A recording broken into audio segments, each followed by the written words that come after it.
lot of news that we're going to talk about. It was a big fucking week for a lot in the gaming sphere. Yeah. But first, let's talk about a game we've been playing. Felix and I, more specifically. We have. I've been watching. We've been playing Outer Worlds. Damn right. Came out Friday. A lot of people have. I think I've already had about 12 hours with it. No, I'm pushing 17 hours. I just want to let you know that I had a pre-order for this. Did you? And I was not dumb. I discovered that Outer Worlds would be featured on the Game Pass, which I'm already paying for. Sure. So I immediately went into the Xbox and canceled my pre-order. That's cool.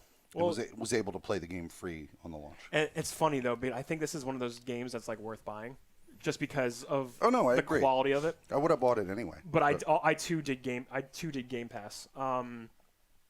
And let me tell you, my experience with this game, it's been a freaking delight this whole time. Has mine. And we've been having two very different experiences with the game. Oh, yeah. Of our play styles. But the good news is... Talk about yours first. I will. I'm going to talk about mine first, if that's okay. But the cool thing about this game is it is one of those games that is... it allows for various play styles, right? It is a game when you build your character, you can build your character any way you want to play. You want to be just a gunman, you can put all your points into gunning. You can design your character around any kind of style, like lockpicking or science or dialogue or any of those things. Those are all very, very awesome, very cool, unique ways to play the game. But one of the standout parts, I think, is the world that they throw you into. You essentially are just thawed out from space, and they thrust you into the world. And honestly, this game it is. I described this before the show. It's like Mass Effect and New Vegas, kind of like got together and had a nice space baby. It's a set piece. It's not so people aren't confused. Like it looks like a movie. No. I mean like no. It's like fabricated like a movie. It's a game that's.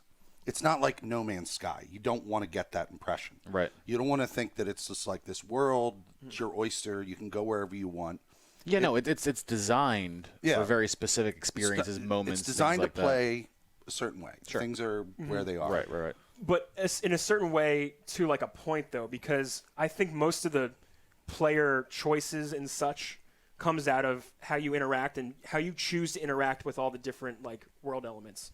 So like the universe is essentially like this corporate-owned, like corporations are running these various planets and systems and stuff. And it's true to form that people have said that reminds them very much, the brand names and the aesthetic remind them of BioShock. Okay, yeah, that makes a lot of sense. Feels like BioShock. A lot of nice branding. That's the biggest vibe that I got when I was watching streams of it. That's not inaccurate. No, definitely not. Very BioShocky. And a lot of these gameplay elements are like break down to like you having conversations with people and making choices in these conversations. And you get reputations with these factions, and it all changes how the world kind of pushes and pulls against your character. And it's a pretty cool thing. Right. And the game does a great job of defining to you the moments when you making a decision got you the experience for it. So like you'll pick the lie option and you'll get experience for lying. You pick the telling the truth persuasive thing, you're getting experience for that.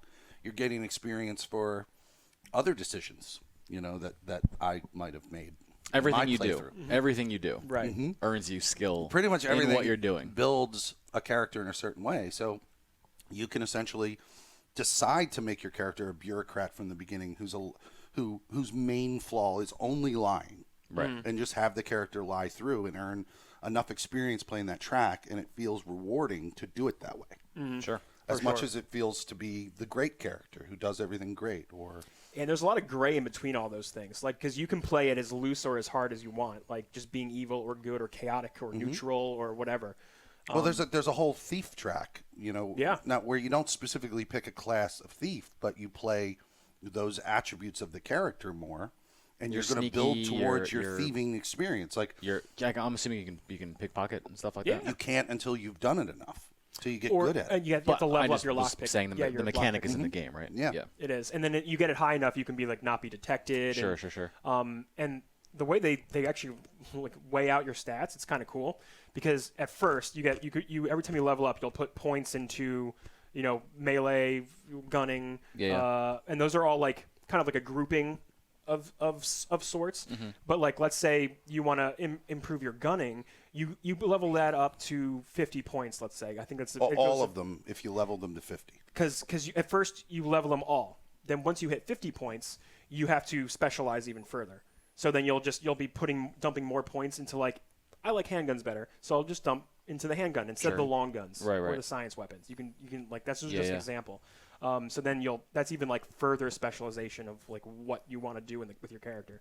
Yeah, in my first playthrough, I ended up putting all my points into melee and combat for obvious reasons that I'll get into. Yeah. But then I got very specific because I realized that I was only using one-handed melee. So then you would just dump all your points into that. I did one-handed melee, not two-handed at all. Can you take points back and respec? There is a respec machine. I've never used that. I haven't used it. I don't even know where it is. But it's on your ship. It's on the ship? Mm-hmm. Cool.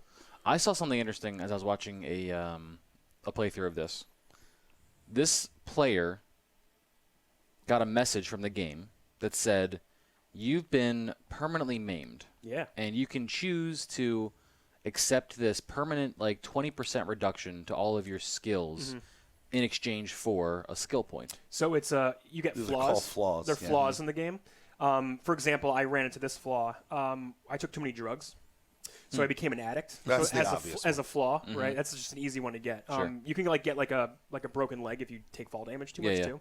But what ends up happening is you get addicted to drugs. So you need to take drugs to keep your stats back up, and then if you accept the flaw, you get refunded a skill points, so you can keep putting skills into other things. So you have a negative attribute, but you can supplement it with a more skill points. Yeah. At the end of the game, my playthrough, because I've completed it. You haven't completed it, obviously. I have not. It's gonna be a while. I'm doing story mode. Right. So in my my completion, I completed it. I had drug addiction. That was one of them. And then I had raptophobia, which is there's a creature, which is a fictional dinosaur type creature called a rapidon. I had raptophobia. I had been attacked by rapidons so frequently that I was terrified of them. So how did that affect your game? Manifested in rapophobia, I think, like manifested in when I'm in an area where they are, I would get lower stats. Oh, shit. Make you a little bit more vulnerable. So if I was in the area where they were, Okay. I would be more vulnerable. So it only showed up then. I also had robotophobia at the end. So I was afraid of robots. is the trade-off always this debuff for a skill point? And are skill points really that valuable that you take these things? They are. Yeah, skill points are pretty valuable. They're hugely valuable because you unlock like longer time dilation. Like time dilation is the VATS replacement. It's a VATS replacement. Yeah, sounds like slows down time and allows you to like pick parts of somebody's body. Yeah. But it doesn't do it like VATS where it's auto targeting. It's like it's just literally a slow down time. You shoot and you choose how to attack in that time. But later on, I actually unlocked a perk that allowed me to see specific points of the body where it would be execute. So if I picked execute, they'd die instantly. I need to dump more points into the time dilation stuff. Yeah. Whatever point, and I don't remember what point I picked, but toward the end of my playthrough, I would swing my sword in time dilation, and if I did a body shot with this sword, I would sever their body in half. Like it got to the point where it was like super interesting with the time dilation. So I'm assuming there's not enough points in the game to fill everything out, and that's why these. You gotta be choosy. That's why these. What are they called again? The flaws. Debuffs? The flaws. That's why the flaws really make you think, because you get a whole extra point. Yeah. Yeah, and it makes you. It adds to the depth of like choice that you need to make and consequences to whatever actions you've been taking throughout your game exactly. time. I like that. That's a really cool system. It is. I mean, the level cap I think is 30, as far as I know. But you can. I mean, I know you can respec and go, okay, well now I want to dump. Like, if I want to change my playstyle mid-game, I can do that to an extent, because when you build your character in the beginning, you're picking some very specific attributes to your character. Right. Like, I did pick... Like, I built my guy as, like, a science guy with dialogue options and all that, so I wanted to be able to science my way through the universe. And I can confirm that if you play the game the way I play, there is not enough experience in the game to hit level 30. Not even close. Yeah, because we'll get into your game. I want to talk more about the companions and stuff first. Yeah. But yeah, the way you played, you're missing out on a lot of dialogue dialogue Tons, XP. yeah. And that is like a really important part of the game. That's like honestly, like the companions section of the game, like which is in Mass Effect games, is a huge. People see that as like being one of the best parts of Mass Effect, the relationship your character has to the crew that you acquire. And I got to tell you that is here in spades in this game because every companion character is so unique and fleshed out and has their own story to tell.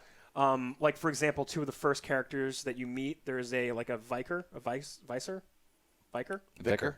Thank you. He's a very like priestly like guy. A priest, yeah. Yeah. And you meet a engineer.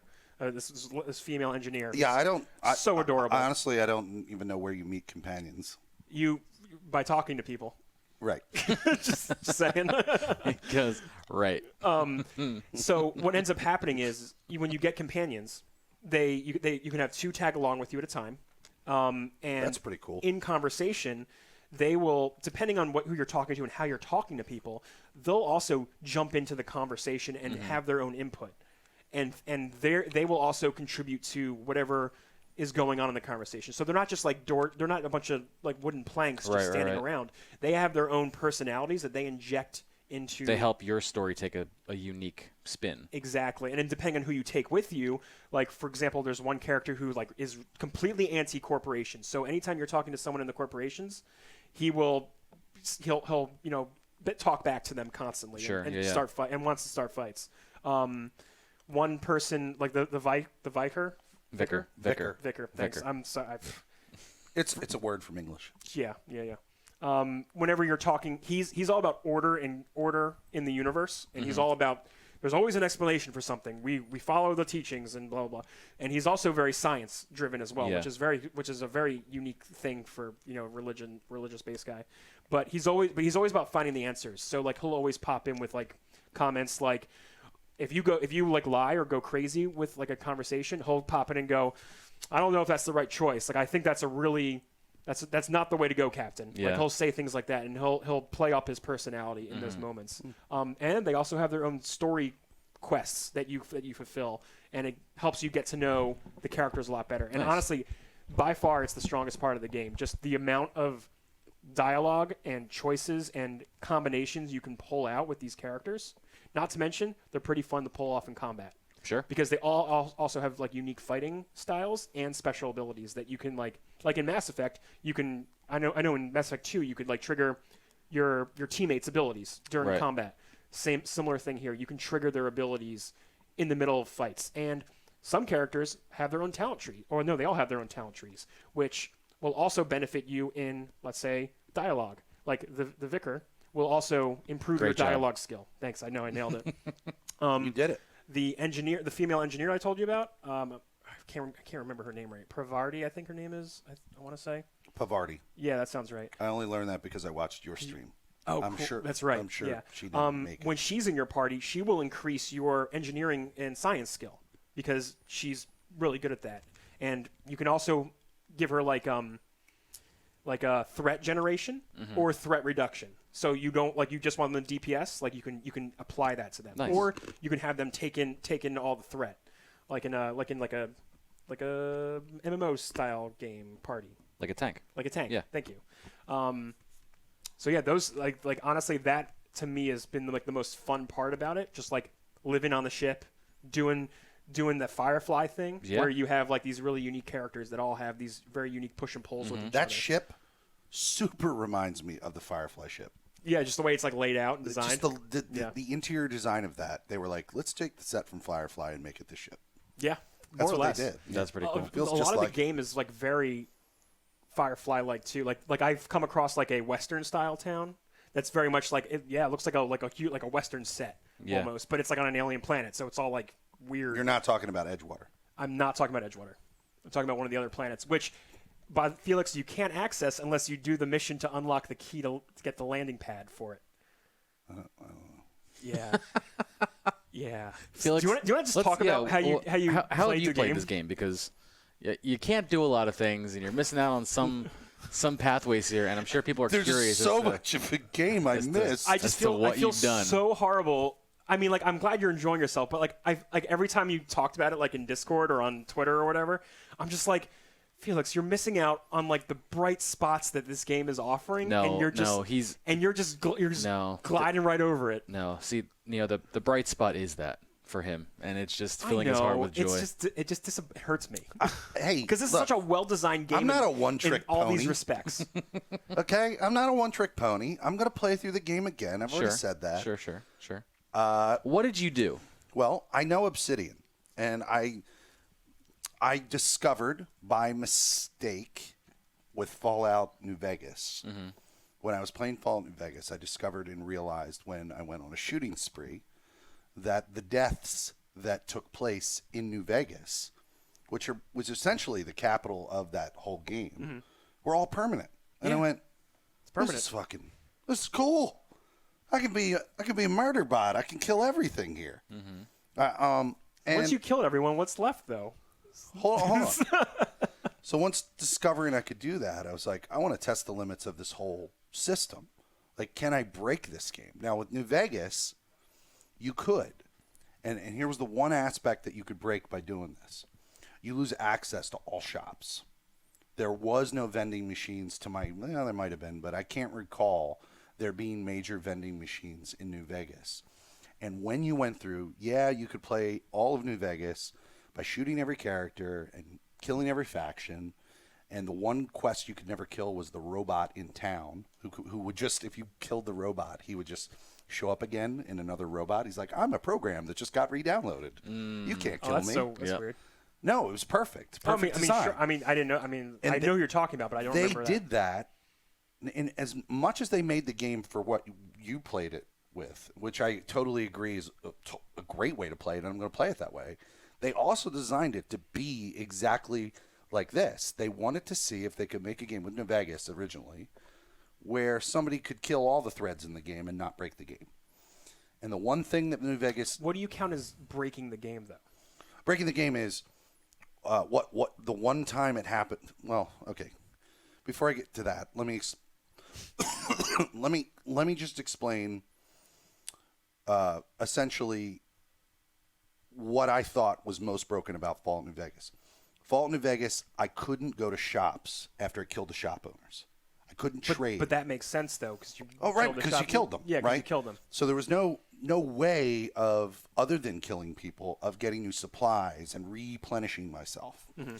The reason why now, they're the same companies. Obsidian developed both of these games. The reason why this one is superior to Fallout 76 design is they included the vending machines. So I could play the entire game the way I played it and not feel like I broke my experience. Right. Because I could continue getting ammunition and supplies and food and things like that from these like random vending machines that are all over the world. Mm-hmm. So I think it's a better design than New Vegas for this purpose. However, there was one moment at the end where I had to go back. I had to go an hour back in my manual saves because I got to this point where there's this woman who's very powerful, which you haven't gotten to. Mm-hmm. But you get to this powerful woman and she says, I want to meet with you. And when you get to her outer door, if you shoot all her guards, she seals the door and then you can never kill her. So there's one character that I could kill that I couldn't kill. And I went, I got to go back, man. Mm-hmm. You Terminated it. I reversed time an hour just so I could like get back to it. I got her. Nailed it. There's literally only two characters. I got her. There's literally only two characters in this game that you can't kill. That's the robot or the computer program that's on the ship, Ada. Can't kill her. And you can't kill the NPC character you meet at the very beginning, Dr. Wells. I believe there is a way to kill him.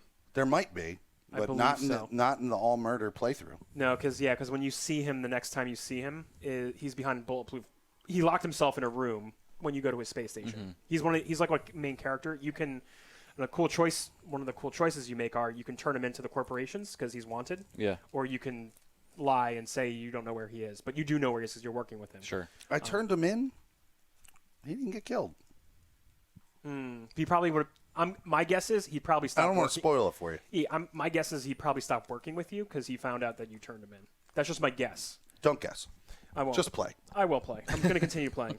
But you're right. I feel bad though because I'm glad you had a great time. I never met a companion because I probably killed them. Because you probably killed them.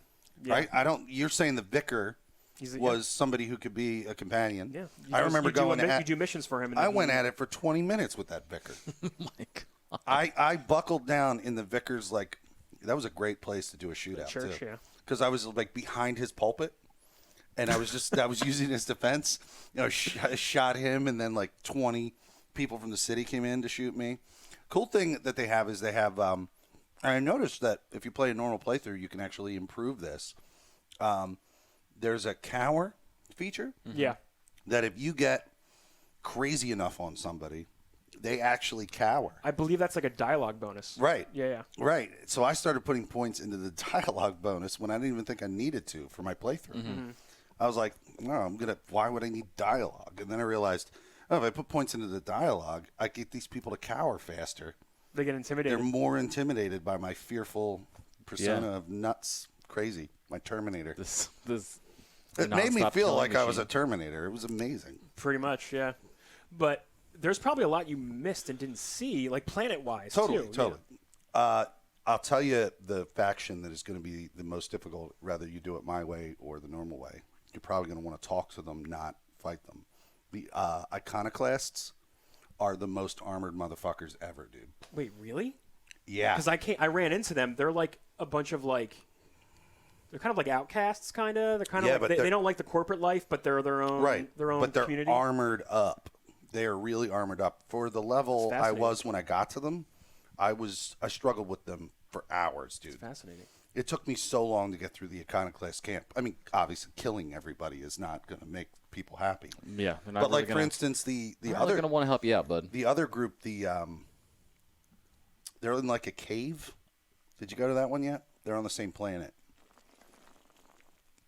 It was called Slag Town or that. Oh, I think I'm approaching that right now. Slamville or Slamville. I think that's the next thing I'm doing in my Smashville. story. Going downtown to Slamville. Gonna go down to Smashville, Slag City. I can't remember. I went to this group of people, and after I'd done the Iconoclast, and I spent hours, literally hours, on the Iconoclast village, and then I get to this other place. And I'm like, oh, more trouble. I'm so dead. And I get in there, and they're all wearing, fancy suits. And I was like, this is going to be great. Killed everybody in the town in 20 minutes. Oh, my God, dude. Jesus. It was so great. Except for one guy. And that's probably plot related. There was a Probably. guy. Sorry, there's 3 characters in the game we couldn't kill if you do it my way. In that one town that I just talked about, there is a guy who's behind a door. And you walk up to the door, and he goes, not now. I'm busy. And then I killed the whole town, and I went up to the door. He still said, not now, I'm busy. I think you can only get him to come out if you actually play a plot line that gets him out of the... Yeah. But that was it. I mean, every other character you can take down. That's all crazy. the way to the end. So I think you should go back and play it with No, I am. the intention of enjoying the story. I told my next character build is going to be a bureaucrat. So Cool. she's coming off the colony ship as a bureaucrat, and her only flaw is going to be that she's a liar. That's cool. I like that. So she's going to lie to people in every dialogue. Yeah, I mean, you'll find just to close out this talk on this, you'll find a lot of the missions force you into positions that make you choose different outcomes. Sure. This is within the first few hours of the game if you're playing story wise, you have to choose between an Edgewater being run by a corporation that treats its population like assets instead of people, right. kind of. And Spacer time. Right. Spacers. And then there are a bunch of outcasts that live north of Edgewater who the deserters. They're deserters, Run but by Adelaide. By Adelaide, she and her community are living off the land, and they're growing crops, and they're happy that they're away. Right. And you're forced. You need to repair your ship, which you're going to get, which is the Firefly ship, the main ship.